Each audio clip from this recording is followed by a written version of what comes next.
नमस्कार, मैं निकिता और आप देख रहे हैं सी न्यूज भारत। वक्त हो चुका है न्यूज बुलेटिन का, जिसमें हम जानेंगे कहां संपूर्ण समाधान दिवस आयोजित किया गया, कहां 3 दिवसीय रेडीमेड गारमेंट फेयर का आयोजन किया गया। साथ ही जानेंगे कहां काम में लापरवाही बरतने के कारण जिला अधिकारी ने लगाई तहसीलदार को फटकार। ऐसी ही तमाम खबरों पर विस्तार से करते हैं चर्चा। फिरोजाबाद जिले के शिकोहाबाद तहसील सभागार में संपूर्ण समाधान दिवस का आयोजन किया गया, जिसकी अध्यक्षता जिलाधिकारी रवि रंजन ने की, जिसमें कुल 94 शिकायतें आई, जिसमें 9 का निस्तारण किया गया। शेष शिकायतों का संबंधित अधिकारी को निस्तारण करने के निर्देश दिए गए। संपूर्ण समाधान दिवस शिकोहाबाद के तहसील सभागार में जिलाधिकारी रवि रंजन, वरिष्ठ पुलिस अधीक्षक आशीष तिवारी ने फरियादियों की समस्याओं को गंभीरता से सुना। सुबह से ही फरियादियों का आना जाना शुरू हो गया। ग्रामीण इलाकों से समस्याएं ज्यादा आईं। के मामले हैं क्या निस्तारण के लिए? कुल मिला के आज यहाँ पे तहसील दिवस समाधान दिवस था, इसमें 94 मामले आए हैं। प्रधान साहब और हमारे सभी अधिकारियों की टीम, कुल मिला के 9 मामले निस्तारित मौके पर हो गए हैं। बाकियों के लिए ज्वाइंट टीम बनाई गई है, इसके माध्यम से निस्तारण के लिए कह दिया गया है और गुणवत्तापूर्ण निस्तारण सभी लोग कराएंगे, ऐसा भी निर्देश दिया। फिरोजाबाद से सीनू संवाददाता सन्नेश कुमार गुप्ता की रिपोर्ट। गैमर पुलिस ने प्रेस लिखे वाहन से भारी मात्रा में गांजा बरामद किया है। पुलिस कप्तान रोहन प्रमोद बोत्रे द्वारा जनपद में नशीले तथा मादक पदार्थों की तस्करी की रोकथाम के लिए चलाए जा रहे अभियान के तहत आज गैमर कोतवाली पुलिस व एसओजी टीम ने 2 तस्करों को कर्मनाशा नदी से गिरफ्तार किया है। देखिए, अपराध और अपराध नियंत्रण के लिए लगातार मेरे द्वारा पुलिस स्टेशंस में टीमों का गठन किया जा रहा है। सभी सीओज को, एडिशनल एसपीज को उसको मॉनिटर करने के लिए बताया जा रहा है। कल एक सटीक सूचना पे, मुखबिर द्वारा प्राप्त सूचना पे चेकिंग का अभियान जो है वो चलाया गया था और एक गाड़ी टाटा जेनॉन, इसको रोकने की पुलिस ने जब कोशिश की थी, इसमें इसको रोका गया गाड़ी को और उसमें से 2 व्यक्तियों को नीचे उतरने के लिए बताया गया था। प्रेस का स्टिकर जो है वो गाड़ी के ऊपर चिपकाया गया था। कुछ न्यूज़ नॉर्थ ईस्ट करके माइक पे लिखे हुए ऐसे माइक्स भी उसमें रखे गए थे। इसका मकसद ये हो सकता है कि प्रेस का देख के गाड़ियाँ जो है वो चेक ना कराई जाए। जब पूरी तरीके से सघनतापूर्वक टीम द्वारा काम किया गया और चेकिंग इस गाड़ी की गई, इसमें लगभग 33 बंडल इसमें पाए गए। बंडल को खोलने के बाद उसमें नारकोटिक सब्सटेंस का होना पाया गया है। गांजा इसमें बरामदगी लगभग 350 किलोग्राम के गांजा की बरामदगी हुई है। इसको FSL भी जो है वो भेजा जाएगा। इन लोगों के पास जो नंबर प्लेट ये लोग इस्तेमाल कर रहे थे, हरियाणा 55 नंबर के इस्तेमाल कर रहे थे, फर्जी नंबर प्लेट है। इसीलिए इनके ऊपर 8/20 NDPS की धारा और 419, 420, 467, 468, 471 धारा में 185/2022 FIR के क्रम में इसमें रजिस्टर किया जा रहा है। इनके पास आर्म्स भी मिले हैं, तमंचे भी मिले हैं। 3/25 का मुकदमा भी इसमें दर्ज किया गया है। इस उपलब्धि के लिए टीम को मेरे द्वारा 20,000 रुपये का इनाम दिया जाएगा। कितनी कीमत अंतर्राज्यीय थे या? देखिए, अंतर्राज्य ये जो है वो गैंग था। आसाम से आए हुए लोग थे। आसाम से माल को इन्होंने जो है वो लोड किया था और उत्तर प्रदेश में संभवतः बॉर्डरिंग जिले में ये लोग जाने वाले थे। ये लोग कहाँ जाने वाले थे, क्या थे, इसके ऊपर अभी इंट्रोगेशन जारी है।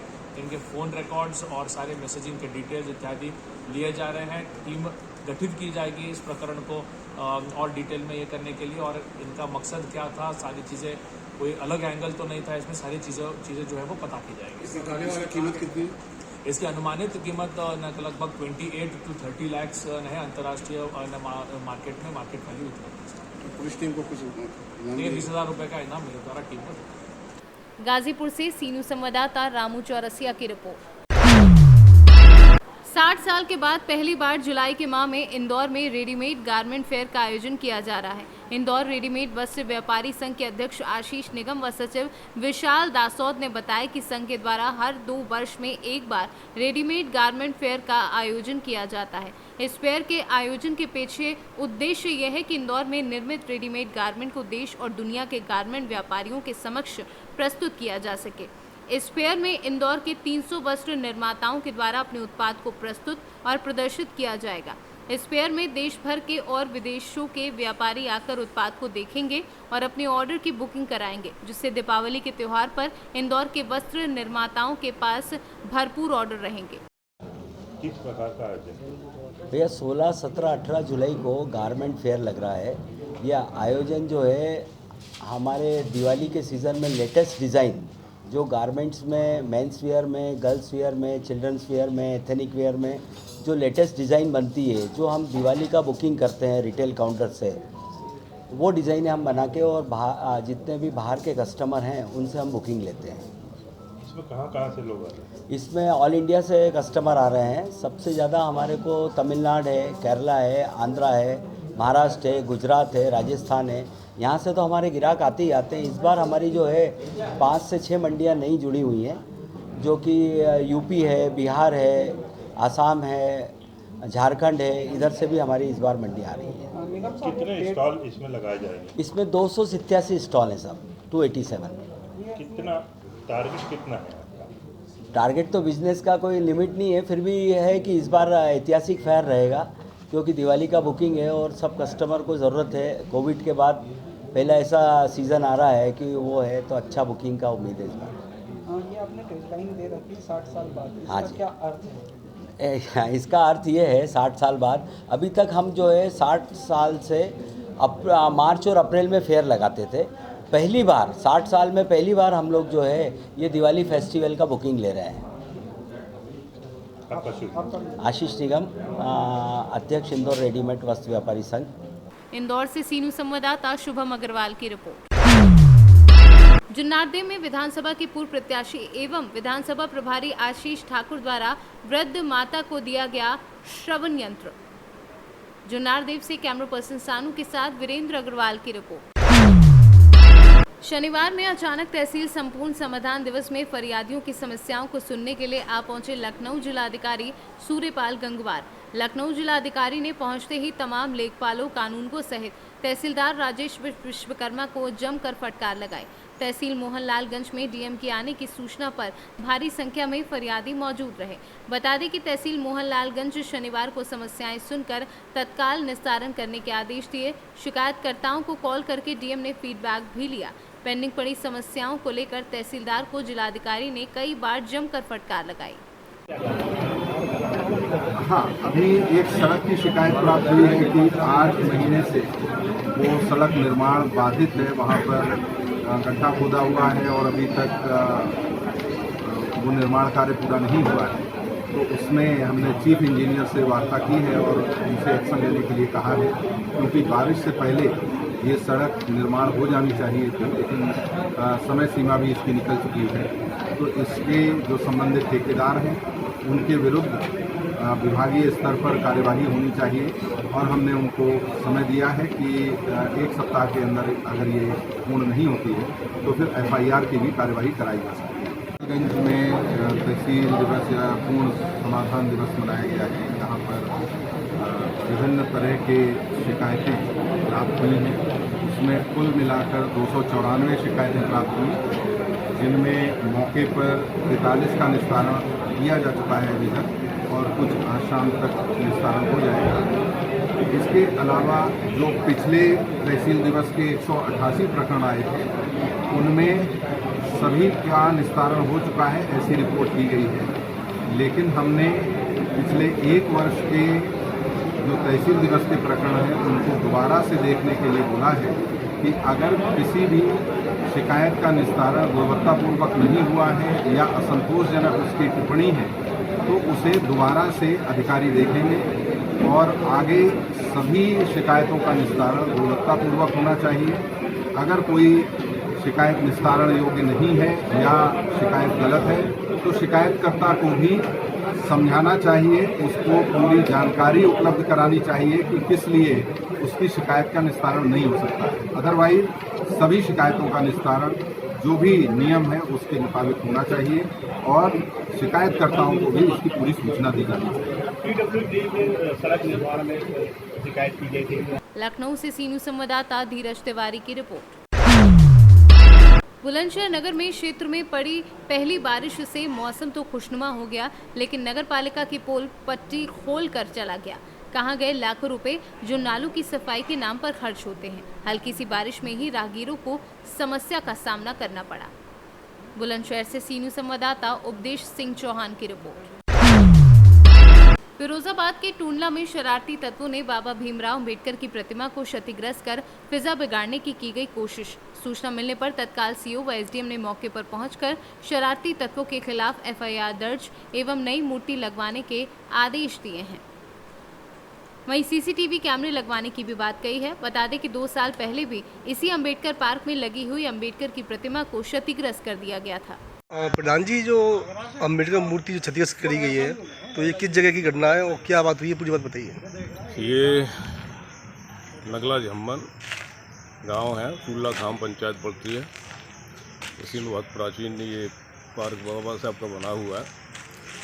ये दूसरी बार घटना है। इससे पहले 2 साल पहले भी इस तरह की घटना हुई थी, तब भी यहाँ काफ़ी बवाल हुआ। कुछ शरारत तत्व जो लोग हैं ना, बाज नहीं आ रहे। इसकी बाउंड्री भी हो चुकी है, उसके बाद भी इस तरह की घटना घट रही है। तो प्रशासन के सब लोग बैठे हुए, इंस्पेक्टर वगैरह सब पूरा सहयोग कर रहे हैं। पर जो मुख्य जो है आरोपी है, इस तरह से जो बार बार जो करते हैं, तो उनके हौसले अभी भी बुलंद हैं। इस पर अंकुश नहीं लग पा रहा है। तो अब ये क्या सहायता की बोली है जो इस पर सब आए? सहायता तो ये है कि यहाँ पे सभी कई गांव के लोग बैठे हैं, शांति से ही बैठे हैं अभी तक। तो प्रशासन कह रहा है दूसरी मूर्ति की व्यवस्था की जा रही है। तो कब तक लग जाएगी? अब बोल रहे हैं कि आज ही मूर्ति मंगा दी जाएगी।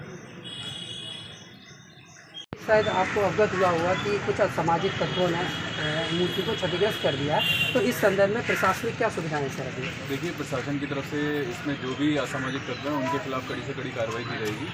प्रधान जी के सहयोग से हम लोग यहाँ सीसीटीवी कैमरे का इंतजाम करा रहे हैं और ये परिसर बहुत ही अच्छा है। तो हमारी कोशिश रहेगी कि इसमें और भी बेहतर कुछ हो सकता है, कुछ लाइब्रेरी हो सकता है या फिर कुछ इस तरह का जो भी है, जैसे हम संवैधानिक दायरे में लाते हुए इस परिसर को हम बेहतर बनाने की तरफ कार्य करेंगे। सर जी, एग्जैक्टली 2 साल पहले भी इस तरीके की घटना प्रकाश में, मतलब 2018 में ऐसी आ चुकी है। तो मैं समझता हूँ कि जो बाबा साहब की मूर्ति है, इसके बगल में मतलब और पास जो स्टील का जो बैरिकेड होता है। फिरोजाबाद से सी न्यूज़ संवाददाता सन्नेश कुमार गुप्ता की रिपोर्ट। कानपुर दक्षिण में बीते रविवार की रात करीब 8:30 बजे युवती को कई बदमाशों ने घेरकर पूर्व में लिखे मुकदमे को वापस लेने का दबाव बनाने के लिए तेजाब डाल चेहरा खराब करने की धमकी दे डाली। साथ ही साथ कट्टा दिखाकर युवती के परिवार को जान से मार देने की धमकी देने के मामले में गुजैनी पुलिस ने असंवेदनशीलता की हदें पार कर डाली हैं। पूरे मामले के बाद पीड़ित युवती गहरे सदमे में है। युवती की मां थाने चौकी के 5 दिनों से मुकदमे के लिए चक्कर काट रही है। मामले पर ना ही मुकदमा लिखा गया है और ना ही किसी तरह की कार्यवाही आरोपियों के खिलाफ की गई है। युवती द्वारा पूर्व में भी आरोपी अजय विजय पर छेड़छाड़ का मुकदमा दर्ज कराया गया था। युवती की मां ने बताया कि जब बेटी ने उसके साथ हुई घटना के बारे में घर में बताया, तब मां ने अपने रिश्तेदारों को बुलाया और थाने में जाने के लिए जैसे ही निकले, आरोपियों ने पूर्व नियोजित तरीके से अपने घर की छत पर चढ़कर जमकर पथराव किया और पथराव में घर पर खड़ी ऑटो रिक्शा के सारे शीशे चकनाचूर हो गए। सभी ने किसी तरह आड़ लेकर अपनी जान बचाई। इतना सब होने के बाद जब पीड़िता थाने पहुंची तो उसकी कोई बात बिना सुने थाने से भगा दिया। उल्टे युवती के रिश्तेदारों पर गंभीर धाराओं में मुकदमा पंजीकृत कर दिया। थाने चौकी के चक्कर काट परेशान हुई मां आज कानपुर पुलिस आयुक्त के सामने अपनी फरियाद लेकर पहुंची थी। मामले पर एक तरफा कार्यवाही पुलिसिया कार्यशैली पर प्रश्न चिन्ह खड़ा कर रही है। क्या नाम है आपका? रेखा भदौरिया। क्या मामला हुआ था, आज कहाँ पर आई हैं? हम कमिश्नर के यहाँ आए हैं और 10 तारीख की घटना आई है। 8:30 बजे हमारी बिटिया मार्केट से घर आ रही थी, तो इनके रामानंद शर्मा का 2 लड़के हैं, अजय शर्मा विजय शर्मा। उन्होंने उसको वहाँ बाईपास पर रोक लिया, पीछे जयराम हॉस्पिटल से जो नीचे को रोड उतरती है, वहाँ भद्दी गालियाँ देने लगे। कहने लगे तुम्हारे मुँह पर तेजाब फेर देंगे ना, अपना मुकदमा वापस ले लो। अभी इन्होंने बदतमीजी 2 महीने पहले भी 1.5-2 महीने पहले की थी, तो उसका मैंने मुकदमा लिखा दिया था। और दोबारा वो धमकी देते हुए कि तुम्हारे पूरे घर को मारेंगे, तुम्हारा नहीं मुकदमा अपना वापस ले लो ना, तुम्हारे मुंह पर तेजाब डाल देंगे। जो बड़ी नेता बनी है, और बदतमीजी करते हुए गालियां देते हुए और भाग निकले। किन थानों में इनके खिलाफ मुकदमे दर्ज है? अपराधी तरह के लोग हैं? ये अपराधी तरह के लोग हैं। ये पूरा अपना वर्चस्व बना रहे हैं और हम लोगों को जीने नहीं दे रहे। हम लोगों को परेशान करके रखा है। हमारे मकान में रहने के लिए धमकी देते हैं, गालियां देते हैं, और हम अपने रिश्तेदारों को बुलाते हैं तो उन पर पथराव करते हैं। और पुलिस एक तरफा मुकदमा लिख रही है, हमारी नहीं सुन रही है। थाने में आपने सूचना की थी? हम 3 दिन से चक्कर लगा रहे हैं मगर मेरी नहीं सुनी जा रही, उनका एक तरफा मुकदमा लिखा जा रहा है। जो पूर्व मुकदमा आपके द्वारा पंजीकृत कराया गया, उस पर कोई कार्रवाई पुलिस ने की अभी तक? अभी तक की कोई कार्रवाई नहीं हुई है।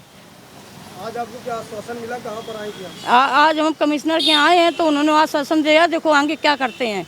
अभी तक तो कोई कुछ नहीं हो रहा है, हम चक्कर लगा लगा के परेशान हो गए हैं। पुलिस की क्या भूमिका है? वो नहीं सुन रही है, वो बिल्कुल नहीं सुन रही, वो उन्हीं की सुन रही। उनके भैया कुछ होंगे, उनका कुछ होगा तो उन्हीं की सुन रही, हमारा नहीं सुने। हम 3 दिन से चक्कर लगा रहे हैं मगर मेरी एक बात नहीं सुनी जा रही है। क्या लगता है आपकी सुनवाई नहीं हुई? वहाँ से नहीं सुनवाई हो रही, अभी यहाँ से हो जाए तो ठीक है। ना हुई आपकी सुनवाई तो क्या करें, ऊपर जाएंगे? तो क्या करेंगे, आत्महत्या कर ले, नहीं ऊपर जाएंगे। ये लोग मुझे परेशान करते हैं, गाली गलौज करते हैं और रहने नहीं देते। मोहल्ले में हमारे लड़कों को नहीं जाने देते। हमारी लड़की तो वहाँ जा नहीं सकती है, उनके लड़के इतना कमेंट गंदा करते हैं और 24 घंटा गलत नज़र से देखते हैं। पुलिस ने आपके खिलाफ फर्जी मुकदमा लिख दिया, क्या भूमिका संदिग्ध है? फर्जी लिख रही है, हमारी सुन रही है। उनके दरवाजे कैमरे लगे, उनका नहीं देख रही हूँ, फर्जी मुकदमे लिखे जा रही हूँ, मेरी नहीं सुन रही है और हमको वहाँ से भगा दिया जाता है और उनको बैठाल के उनकी एप्लीकेशन से सीधे मुकदमा लिखा जा रहा है। कानपुर से सी न्यूज़ संवाददाता आयुष मिश्रा की रिपोर्ट। मैनपुरी की ग्राम पंचायत घुसूपुर और लक्ष्मीपुर के ग्रामीणों ने पिछले 10 दिनों से लगातार की जा रही बिजली कटौती को लेकर बिजली सब स्टेशन बुजिया पर प्रदर्शन किया। ग्रामीण किसानों का आरोप है कि 10 दिनों से लगातार बिजली कटौती की जा रही है। 24 घंटे में 1 से 1.5 घंटे बिजली उपलब्ध कराई जाती है। वहीं बिजली सब स्टेशन पर प्रदर्शन कर रहे ग्रामीणों द्वारा सब स्टेशन पर मौजूद रजिस्टर में 8 घंटे बिजली सुचारू रूप से दिए जाने की एंट्री देख ली गई, जिसके बाद ग्रामीणों में अधिक रोष व्याप्त हो गया। ग्रामीणों द्वारा बिजली विभाग के खिलाफ जमकर नारेबाजी भी की गई। अच्छा, आज आप बिजली ऑफिस आए हैं, क्या शिकायत लेके आए, क्या मामला है? मामला ये है कि सबसे पहले ये बुझिया बिजली घर से लाइट कभी पूरी नहीं दी जाती है। अभी लोगों की मक्का सूख गई, तब बहुत रिक्वेस्ट की, इन्होंने नहीं सुना। अब मक्का चलो चूँ 10-5 बीघा होती चल जाता, अभी धान की ज़मीन है सारी हम लोगों की और वहाँ लाइट 1 घंटा 1.5 घंटे से ज़्यादा कभी चलती नहीं। इनको रिक्वेस्ट करो कि भाई लाइट दे दो तो कहते हैं रोस्टिंग हो गई, कभी कह देते हैं कि अभी हमारे ऊपर से आदेश नहीं है। और जेई साहब से फ़ोन करो तो जेई साहब अभी कह रहे हैं कि हम हैं नहीं। एसडीओ साहब कह रहे हैं कि भाई तुम गुंडागर्दी कर रहे हो।